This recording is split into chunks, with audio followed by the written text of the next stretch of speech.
저희들 말씀 보겠습니다. 말씀 출애굽기 3장 1절에서 4절까지 말씀입니다. 구약성경 84쪽쯤에 있는 말씀입니다. 출애굽기 3장 1절에서 4절까지 말씀 함께 보겠습니다.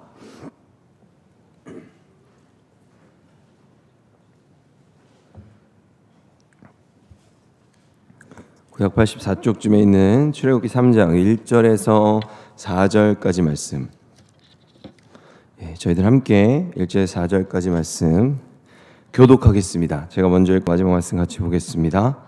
모세가 그의 장인 미디안 제사장 이드로의 양떼를 치더니 그 떼를 광야 서쪽으로 인도하여 하나님의 산 호렙에 이르매 여호와의 사자가 떨기나무 가운데로부터 나오는 불꽃 안에서 그에게 나타나시니라.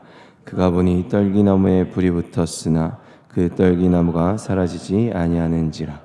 이에 모세가 이르러 내가 돌이켜 가서 이 큰 광경을 보리라. 떨기나무가 어찌하여 타지 아니하는고 하니 그때 여호와께서 그가 보려고 돌이켜 오는 것을 보신지라. 하나님이 떨기나무 가운데서 그를 불러 이르시되 모세야 모세야 하시매 그가 이르되 내가 여기 있나이다. 아멘. 저희들 오늘 이 본문 가지고 우리를 부르시기까지라는 제목으로 함께 말씀 나누겠습니다. 오늘 본문은 저희가 잘 아는 하나님께서 모세를 부르시는 장면입니다. 그리고 하나님께서는 이 모세를 통해서 무엇을 하시려 하는가 하면 하나님께서 하신 약속을 지키시려 합니다. 어떤 약속입니까? 아브라함과 이삭과 야곱에게 하셨던 약속이고요. 또 주님의 백성들을 애굽으로부터 인도해 내셔서 가나안 땅으로 이끌고 가시겠다는 약속입니다. 그리고 이제 그 가나안이라는 그 하나님의 약속의 땅에 하나님의 나라를 세우시려는 계획을 갖고 계시죠. 먼저 오늘 본문에서 모세를 부르실 때의 상황을 살펴보려 하는데요. 이때 모세의 나이는 이미 80세가 되었습니다. 그리고 모세는요 120세를 살았습니다. 우리는 보통 그래서요 그 모세의 인생을 총 3개의 구간으로 나눕니다. 그래서 처음 40년 동안은 모세는 애굽의 왕자로 살았어요.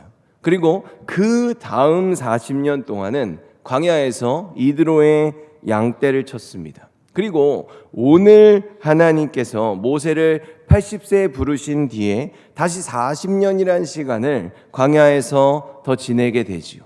그래서 모세는 애굽에서 40년을 살았고 광야에서는 도합 80년을 살았던 인물입니다.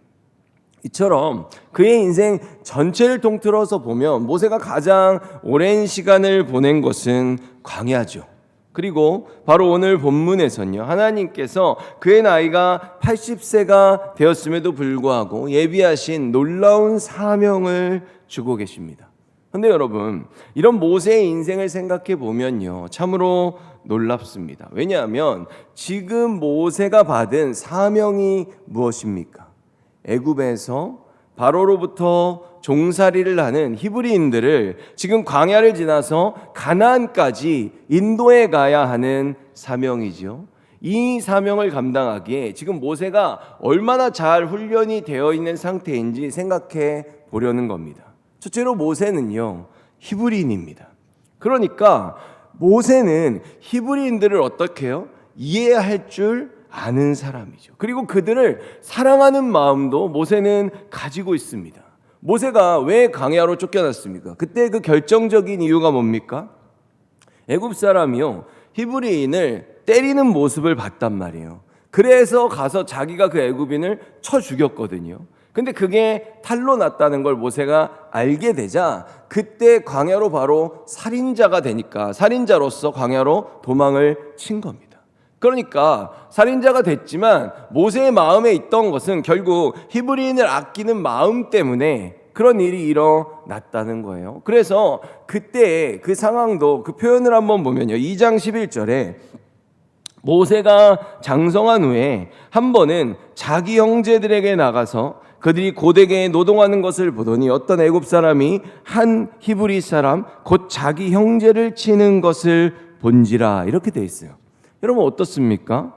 애굽 사람은 지금 여기 보면요, 그냥 애굽 사람이라고 부르죠. 근데 히브리 사람을 부를 땐 어떻게 부르고 있어요? 부를 때마다 자기 형제라는 표현이 지금 여기에 계속해서 함께 등장하고 있는 걸 볼 수 있죠. 그런데 여러분, 이 출애굽기 누가 썼습니까? 이거 모세가 썼습니다. 지금 모세는 이 출애굽기에 자기가 히브리 사람들을 어떻게 생각하는지, 그때 어떤 마음을 가졌는지 지금 본문에서 그대로 드러나고 있다는 거예요. 그런데 흥미로운 건, 그렇게 히브리인들을 사랑하는 모세가 히브리인임에도 불구하고 어떻게 자랐어요? 막상 바로의 형제로 애굽의 왕자로 자랐단 말이에요. 몇 년 동안? 40년이라는 시간을 그렇게 자란 겁니다. 그럼 여러분, 모세가 궁에 들어가게 된 배경은 뭡니까? 여러분, 이스라엘은요, 요셉으로 인해서 애굽에 얹혀 사는 입장이었어요. 근데 지배를 당하고 받는 입장에 서 있는 사람들이 어떻게 되는 거예요? 애굽 사람들보다 그 수가 점점 더 늘어나기 시작하는 거죠. 수가 더 많으니까, 너무 강성해지니까 애굽의 왕이 그게 두려워진 거예요. 그래서 어떤 생각을 하냐면, 얘네들이 지금은 우리 말을 이렇게 잘 듣지만 갑자기 마음 싹 바꿔먹어가지고 우리 싫어해가지고 다른 나라 편을 들어버리면, 그래서 얘네가 반란을 일으키면 못 이길 것 같은 거예요. 그래서 히브리 산파들을 불러다가 얘기를 하는 거죠. 딸이면 살려주고 아들이면 죽여라 라고 말하는 거 아닙니까? 그러나 히브리 산파들이 어떻게 합니까? 그 산파들이 믿음이 굉장히 좋은 거죠. 그들은 애굽의 바로보다도 하나님을 더 두려워하는 신앙을 가져서 아이들을 살려줍니다. 참으로 대단한 믿음이에요. 목숨을 걸고 하는 게 맞습니다. 그런 산파들의 믿음으로 인해서 그때 모세도 살아나지 않습니까? 그런데 그의 어머니가 모세를 석 달간을 키웠다고 그러지요. 그러다가 더 이상 숨겨서 키우기가 어려울 것 같아서 나일 강가 사이에, 그렇죠? 우리가 아는 그 갈대 상자를 만들고 역청을 바르고 이렇게 해서 그 갈대 숲 사이에 그 상자를 두었다라고 이렇게 돼 있어요. 여러분, 요새 그 한동안 요게벳의 노래, 모세의 어머니의 이름이잖아요. 요게벳의 노래라는 찬양이 굉장히 많이 불리우지 않았습니까? 거기에 보면 이런 그 가사가 나오잖아요. 작은 갈대 상자 이렇게 시작하지 않습니까? 그러면서 상자에 뚜껑을 덮고 강가에 띄었다. 그러니까 그 상자가 정처 없이 강물에 흔들흔들 그러면서 뭐 흘러내려가는 그 상자를 보며 이렇게 하면서 그 가사가 쭉 나오거든요. 그죠? 근데 이거는 사실과 다릅니다. 왜냐하면 출애굽기 2장 3절을 보면요, 하지만 3달이 지나자 더 이상 아기를 숨길 수 없었습니다. 그래서 여자는 파피루스 상자를 가져다가 역청과 나무 진을 칠해서 물에 뜰 수 있게 만들었습니다. 그런 다음에 아기를 그 상자 안에 넣고 상자를 나일 강가의 큰 풀들 사이에 두었습니다. 이렇게 돼 있어요. 그러니까 나일강에 떠내려 보내면 죽죠. 그죠? 그걸 살 수 없어요. 그곳에 있는 그 갈대 그 큰 숲 사이에 움직이지 않게 그 상자를 고정해서 잘 둔 거죠. 그치요? 그러니까 그 찬양은 굉장히 좋아요. 좋은데 우리가 아이들한테는 정확하게 가르쳐 줄 필요가 있다라는 생각이 듭니다. 근데 그 갈대숲 사이에 있는 그 상자를 어떻게 한 거예요? 애굽의 공주가 발견하게 되죠. 그래서 애굽의 공주가 딱 발견을 해요. 그러면서 애굽의 공주가 뭐라 그러냐면, 저희 성경을 보면 얘 히브리인이네, 히브리인의 아이인데 이렇게 말을 해요. 그때 그 옆에서 지켜보고 있는 사람이 있어요. 그게 누구예요? 모세의 누이 미리암입니다. 미리암도 어렸을 거 아니에요. 그렇죠? 미리암이 굉장히 지혜로워요. 아주 순간적으로 그렇게 말을 딱 하자마자 갑자기 공주에게 딱 슬쩍 다가가가지고, 제가 이 아이한테 젖을 먹일 히브리 여인을 그러면 구해올까요? 이렇게 딱 물어요. 그러니까 공주가 흔쾌하게, 그러면 네가 가서 얘한테 젖먹여 줄 수 있는 사람 구해올래? 이렇게 하고서는 바로 시킵니다. 그러니까 미리암이 가서 누굴 데려와요? 자기 엄마를 데려오죠. 그래서 너무나 놀랍게도 모세가 그렇게 합법적으로, 그리고 바로의 딸이죠, 공주의 권한 아래 친어머니로부터 키워지게 됩니다. 그래서 이 모세라는 이름도 보면요, 이렇게 끌어당겨서, 강제로 힘을 가지고 끌어당겨서 구원하다, 이런 뜻이거든요. 그러니까 모세가 갈대숲으로부터 끌어당겨져서 살아났잖아요. 구원을 받았잖아요. 그렇게 해서 지어진 이름이에요. 그런데 모세가 그렇게 살아난 모세가 훗날에 마치 자신의 이름처럼 어떻게 되는 거예요? 이스라엘의 백성들을 애굽으로부터 끌어내어서 구원하는 사명을 감당하게 되는 겁니다. 굉장히 흥미롭죠. 그래서 모세는요, 히브리인들을 정말로 많이 사랑하고 아꼈습니다. 그런데 모세는 이뿐만이 아니었어요. 모세는 히브리인들 중에요, 유일하게 그가 상대해야 되는 애굽과 그들의 문화에 대해서, 그리고 그 누구보다도 특별히 누굽니까? 바로를 잘 알고 있는 인물이었어요. 애굽의 상황을 알고요, 그리고 그 바로랑 같이 잘 하잖아요. 바로의 생각을 알고 그들이 어떤 사고를 가지고 자신들을 통치하는지 정확하게 이해하고 있었단 말이에요. 그리고 또 한 가지가 더 있죠. 지금 이스라엘 사람들은 뭘 하고 있습니까? 이스라엘 사람들은 지금요 400년이라는 시간 동안 포로 생활을 하고 있어요. 그리고 지금 그들을 핍박하는 수위가 굉장히 높아졌잖아요. 그들의 울부짖음을 듣고 하나님이 그 약속을 기억하셨다라고 이렇게 출애굽기 말하고 있거든요. 그러니까 이스라엘 사람들 중에서요, 누가 그 포로 생활을 떠나서 광야에 나가서 광야의 지리를 알고 광야의 생활을 이해할 수가 있겠냐는 거예요. 그냥 400년 동안 지금 핍박받으면서 종살이하기에 바쁘다는 거지요. 그런데 모세는 어떻습니까? 이스라엘 사람들에게는 미지의 땅일 수밖에 없는 그 광야에서 지금 모세는 장작 40년이라는 시간을 양들에게 풀을 먹이기 위해서 이리저리 계속해서 돌아다닌 사람이에요. 여러분, 양에게 풀을 먹이려면요, 광야 구석구석을 뒤져야 됩니다. 왜냐하면 가나안 땅으로, 애굽에서 가나안 땅으로 가는 광야는 푸른 초장이 아니에요. 우리가 생각하는 막 푸른 초장의 양들이 있는 그런 데가 아니에요. 거기는 돌사막이고 그 흙 많은 그런 사막이고 막 그런 사막 지역이란 말이에요. 그런 산지가 많은 돌산지, 돌사막 지역에서 그 풀을 찾으려면 목자들이 어떻게 해야 돼요? 한없이 헤매고 다녀야 된단 말이에요. 모세는 지금 그 광야를 40년 동안 그러고 돌아다니면서 이드로의 양떼를 쳤다는 거죠. 모세는 어떤 조건을 갖고 있는 거예요? 3가지의 조건을 다 갖고 있는 거죠. 첫 번째, 히브리인의 핏줄로 태어나서 그들을 자신의 형제로서 사랑하고, 가족이란 얘기죠. 둘째로, 애굽을 완벽하게 이해함으로써 바로를 직접 상대할 수 있고, 또 마지막으로는 그 누구보다도 광야길을 잘 이해하고 있는 모세입니다. 그래서 애굽에서 이스라엘을 이끌어내서 광야를 지나 가나안으로 인도할 수 있는 애굽에 있는 모든 이스라엘 사람들과 애굽 사람들을 다 통틀어서 모세는 어떤 사람이에요? 최적의 인물이지요. 이 3가지의 조건을 완벽하게 충족시키는 지금 모세는 어떤 사람인 거예요? 이스라엘의 지도자로서의 준비를 다 끝마친 사람, 그 사람이 바로 모세입니다. 그래서 하나님께서 지금 그분의 때가 되어서 완벽한 준비를 끝마친 모세를 오늘 부르시는 거지요. 그런데요, 하나님의 입장에서 보면 준비가 끝났어요. 그런데 문제는 뭡니까? 자신을 대하시는 그 하나님 앞에선 모세는 자기를 보는 입장이 완전히 다릅니다. 지금 모세는 어떻게 자신을 보고 있어요? 나는 아무것도 할 수 없는 자입니다 라고 한단 말이에요. 여러분, 지금 자신의 모습이 모세가 볼 때 어떤 거예요? 나는 더 이상 화려했던 애굽의 왕자도 아닙니다. 그리고 지금 애굽에서 나는 살인자의 신분이에요. 초라한 도망자이고 한낱 이방인의 지금 사위로서 양만 치고 있는 자신은 초라한 목동인 거지요. 근데 여러분, 우리가 하나님의 인도하심 가운데 이런 생각을 가질 때 하나님이 우리를 사용하시기에 가장 좋은 최적의 순간입니다.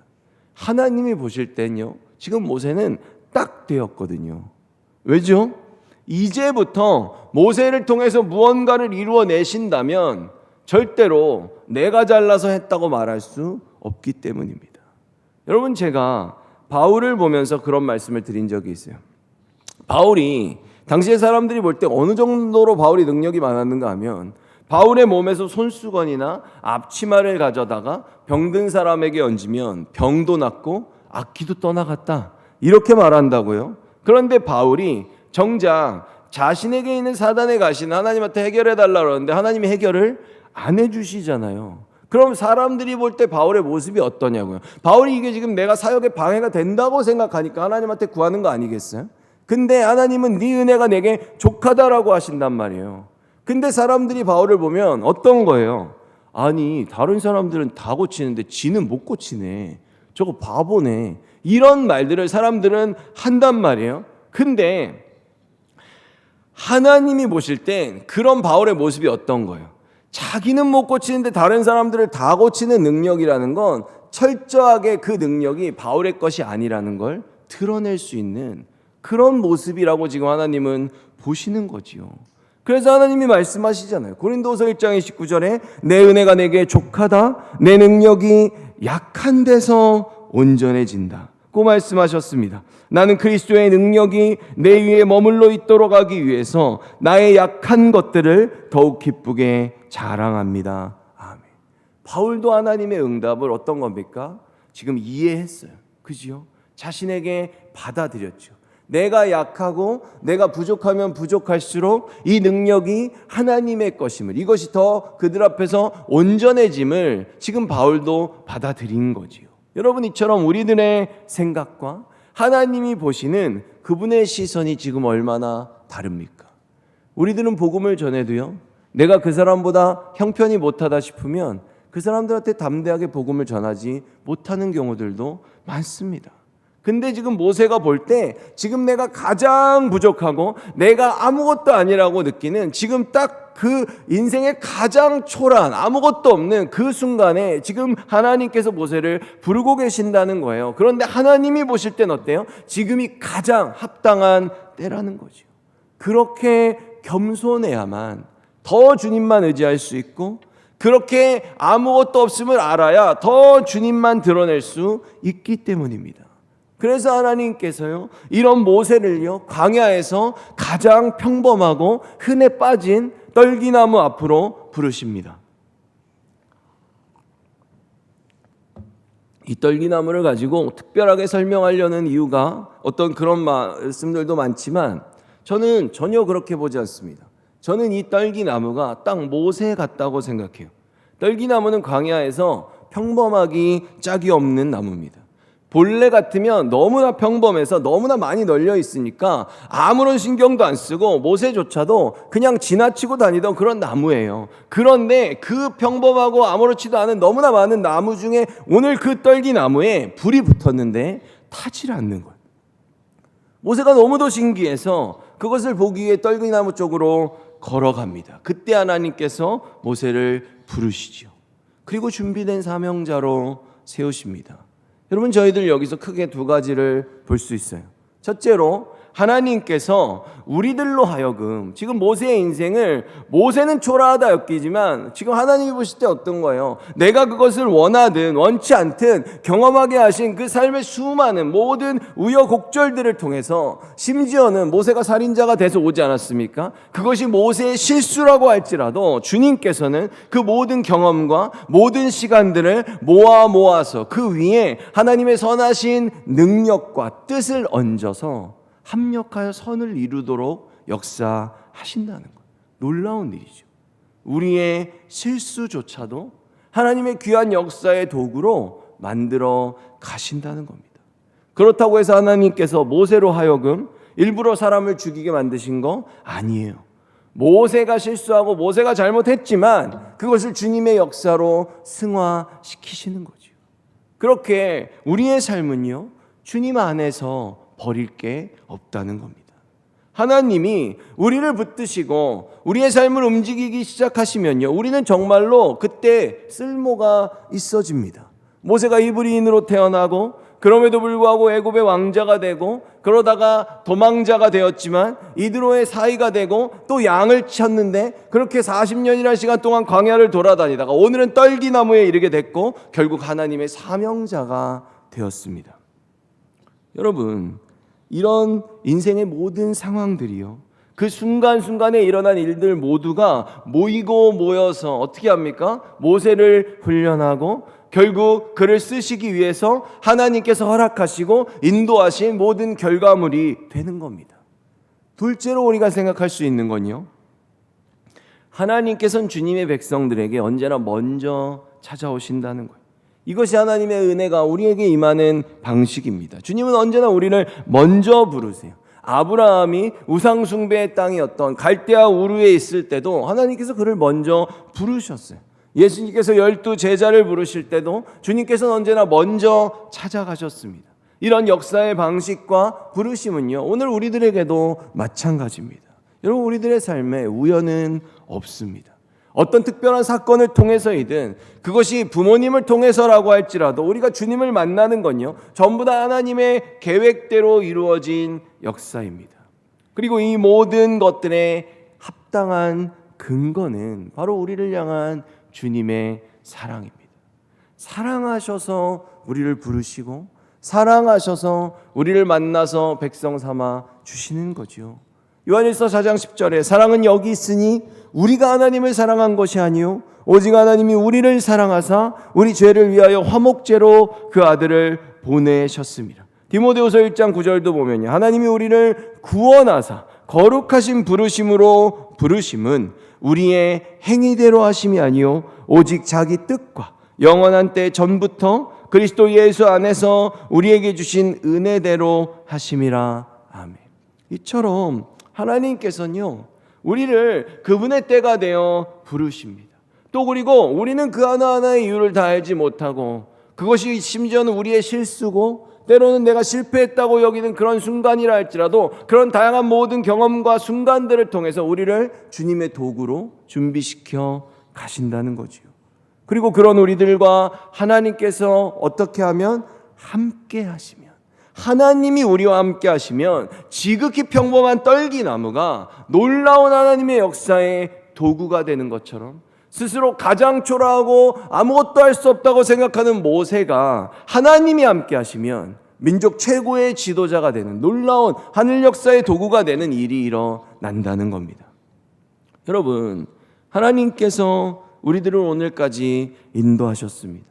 그 누구보다도 훌륭한 하나님의 자녀이고 백성이 된 겁니다.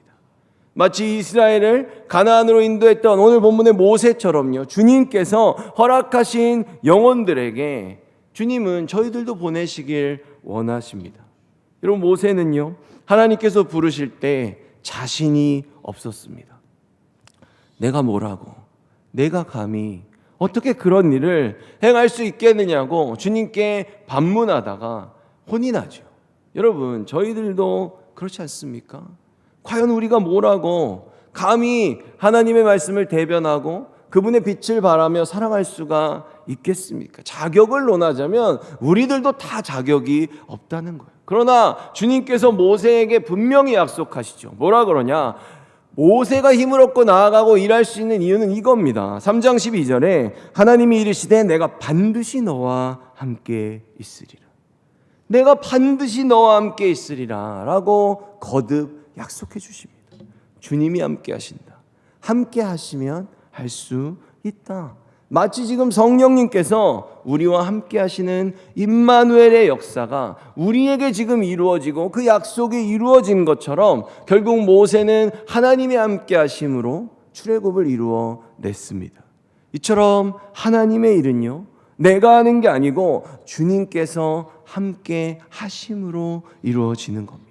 그리고 그렇게 모세와 함께 하신 주님께서 지금 우리들 모두의 심령 가운데 함께 하고 계십니다.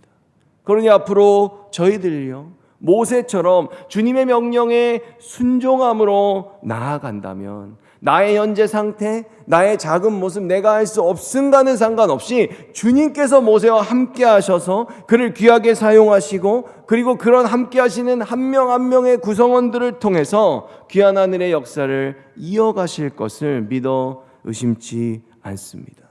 우리가 늘 주님 안에서 주님이 나와 함께 하심으로 할 수 있다는 생각, 내가 가진 환경과 내 앞에 놓여있는 걸림돌들을 보고 넘어지지 않고 오히려 내가 천하고 내가 오히려 더 약하다고 느낄 때 약할 때 강함 되시고 연약한 데서 온전해 주시는 그런 주님을 더 굳게 믿을 수 있는 저희들 되길 예수 그리스도 이름으로 축원합니다.